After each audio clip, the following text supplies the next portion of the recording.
Olá pessoal do canal Radiologia, hoje eu vou trazer para vocês uma apresentação atípica do cisto seroso pancreático, tá? Então tratava-se paciente do sexo feminino, 46 anos, importante gênero e idade no diagnóstico diferencial das lesões císticas pancreáticas, tá?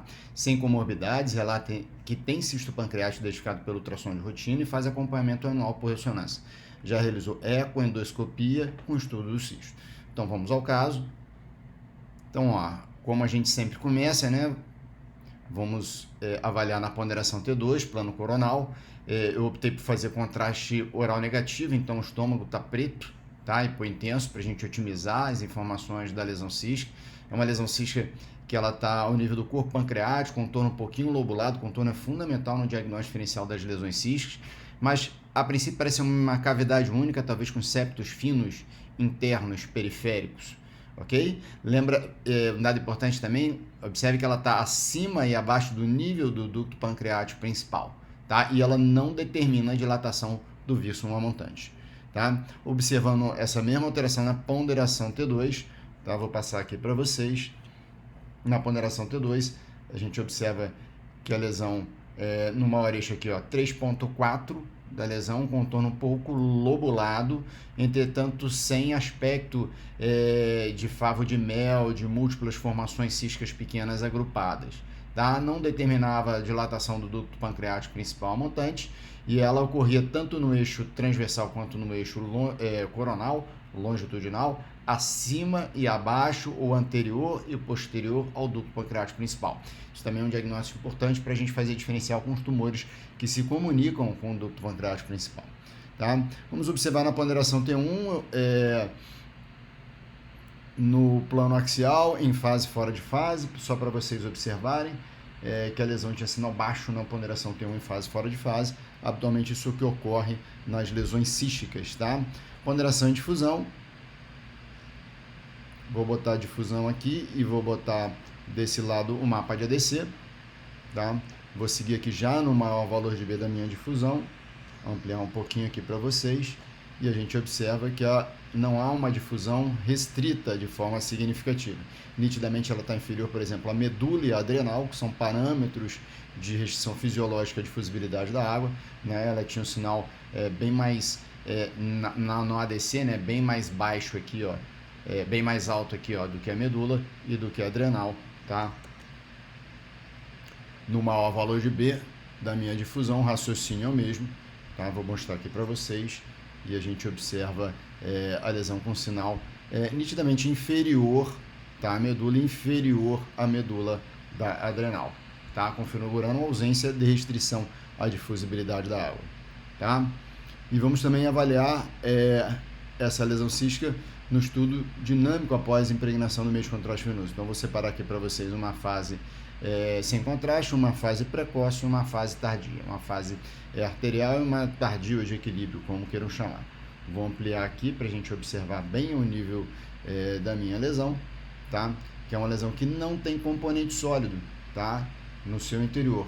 Então, era uma lesão de comportamento cístico, talvez com septos finos periféricos, um contorno discretamente lobulado, sem componente sólido associado, sem evidência de comunicação com o ducto pancreático principal. Ela ocorria à frente e atrás desse ducto, e a referência da colangio-ressonância, que eu vou mostrar aqui para vocês, é importante para a gente mostrar esse tipo de caracterização. Então, na nossa colangio, tá? Observem aqui, a gente fez um corte radial, a gente observa que o ducto está passando aqui, não tem nenhum grau de dilatação montante, e ao mesmo tempo ela corre acima e abaixo do eixo principal do meu ducto, tá? Quando a gente faz o corte fino, é o mesmo raciocínio. Eu sempre utilizo esse corte fino ponderado em T2 com fat set, com supressão de gordura, e a gente observa que não há nenhum grau de dilatação montante, tá? É óbvio que a lesão é grande, então ela vai determinar contato com o ducto pancreático principal, mas não necessariamente comunicação. E essas lesões que ocorrem tanto acima quanto abaixo do eixo do ducto, no plano axial, tanto à frente quanto atrás do eixo do ducto, sugerem não comunicação com o ducto principal. Habitualmente a lesão cística que se comunica com o ducto, ela para o nível do ducto, então ela fica só acima ou só abaixo no plano coronal, só à frente ou só atrás do ducto pancreático principal, ok? Então, Esse foi o resumo da lesão cística sob o ponto de vista de imagem. Uma lesão única, a princípio unilocular, com contorno um pouco lobulado, septações finas internas, sinal bem homogêneo, baixo em T1, alto em T2, sem difusão restrita, sem lesão sólida associada, ok? Vamos voltar ao caso. E voltando ao caso, a gente escreveu dessa maneira, né? Sempre aqui, ó, uma forma de semiologia que a gente está descrevendo, aqui uma conclusão na impressão diagnóstica. Então, pâncreas de volume preservado, persiste porque era um exame de controle, né? Formação císticos com contornos lobulados, finas septações, medindo tanto por tanto, localizando em tal topografia, não há restrição de visibilidade da água, não há nódulos murais associados, ou seja, não tem componente sólido, o conteúdo tem sinal homogêneo, elevado em T2, caracteriza bem cisto, né? Cisco, e baixo na ponderação T1, o ducto vístron tem calibre preservado e não foi possível a caracterização de comunicação da lesão cística com esse ducto principal. Tá? Então a gente já vinha com essa hipótese diagnóstica de cistoadenoma seroso macrocístico oligocístico e a gente levantou a possibilidade, por se tratar de uma mulher, faixa etária aí de meia idade, uma lesão pegando parte do corpo, a gente questionou a possibilidade também de ser lesão cística mucinosa muito menos frequente. Lesão cística mucinosa ela é menos prevalente, ela tem um contorno mais regular, eventualmente ela tem componente sólido associado, por ter mucina ela pode ter componente sinal elevado na ponderação T1, nada disso tinha no nosso caso, mas a gente colocou como diagnóstico diferencial. A gente sugeriu correlação com ecoendoscopia, a gente não tinha ainda a ecoendoscopia dessa paciente, tá? Então aqui foi a conclusão que a gente botou, tá? E a principal hipótese diagnóstica, cisto seroso, macrocístico, oligocístico e menos provavelmente cistoadenoma mucinoso. E é em cima dessa apresentação de macrocístico, oligocístico, unicameral que eu quero discutir com vocês a forma de apresentação atípica da lesão cística serosa, ok? Mas vamos evoluir mais na investigação, então a ecoendoscopia a gente conseguiu recuperar, era uma lesão com uma correlação muito interessante que a gente observou na ressonância, talvez umas septações finas, periféricas, a gente observa aqui, tá? E o colega também sugeriu a possibilidade de uma lesão cística serosa, entretanto ela fez uma solicitação aqui de uma série de dados de laboratório para avaliar a possibilidade de lesões tumorais, presença de mucina e presença de amilase, aqui obviamente pensando na possibilidade de uma lesão pseudocística, aqui pensando na possibilidade de um IPMN ou até mesmo do cistoadenoma mucinoso, como a gente aventou na nossa primeira apresentação, tá bom? E o resultado que deu, né? Aqui está resumido, aqui está para vocês, né? Mas aqui está resumido mais ainda, não tinha mucina, o teste da mucina foi negativo, os marcadores tumorais foram todos negativos e a dosagem de amilase foi uma dosagem baixa. A gente pensa mais ou menos de origem de cisto ser pseudocístico inflamatório, quando batia em torno de 5.000, né? O paciente tinha 136 unidades por litro, ok? Então, em cima disso, né? A gente fechou o diagnóstico de cistoadenoma seroso. E eu queria mostrar para vocês as formas de apresentação dessa entidade, que ela é relativamente frequente, tá? Então, essa é a mais típica, representa 75% das formações císticas serosas. É o padrão que a gente chama de microcístico. As formações císticas são muito similares entre si, né? E tem aquele aspecto de favo de mel, tá? E esse aspecto de favo de mel determina no contorno um contorno dito serrilhado, por isso que eu falei para vocês que o contorno é extremamente importante. Habitualmente esses cistos são bem pequenininhos, em torno de 1 até 1,5 centímetro, ok? Você tem a apresentação policística. O que é isso, Antônio? São os cistos maiores, outros menores. Esses maiores podem ter acima de 1,5, mas habitualmente é um predomínio de cistos menores, tá? Mas é uma apresentação um pouco distinta que a gente apresentou aqui no microcístico. O microcístico e boa parte dos policísticos diagnostica por imagem.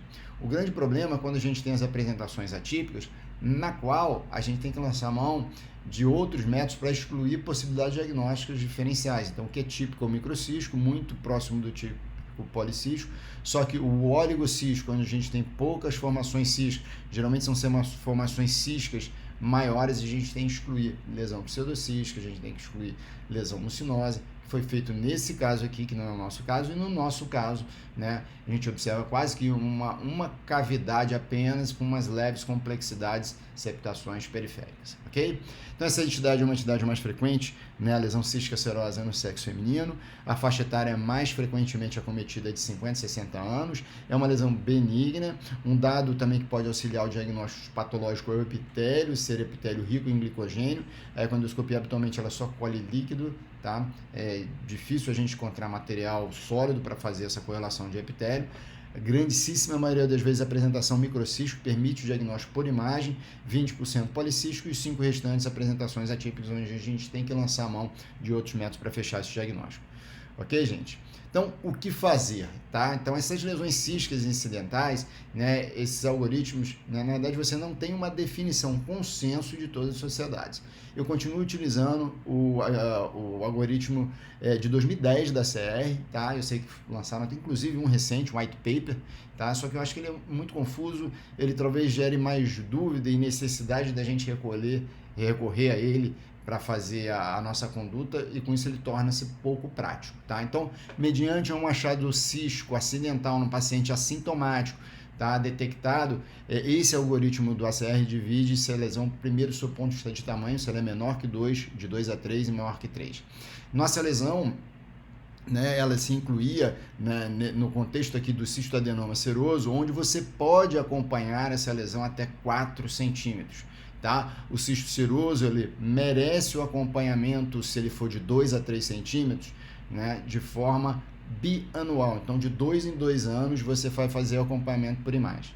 Ok? Se a lesão for maior do que 4 centímetros, é recomendável a ressecção. Por quê? Porque ele começa a ter um crescimento exponencial bastante significativo. E ele, apesar de ser uma lesão benigna, começa a comprimir estruturas circunvizinhas, como o próprio ducto pancreático, eventualmente estômago e outras estruturas. Ok? Então, esse é o algoritmo que eu utilizo na conduta de lesões císticas incidentais que se encontram no pâncreas. Ok, gente? Então, espero que tenha sido útil e um abraço a todos.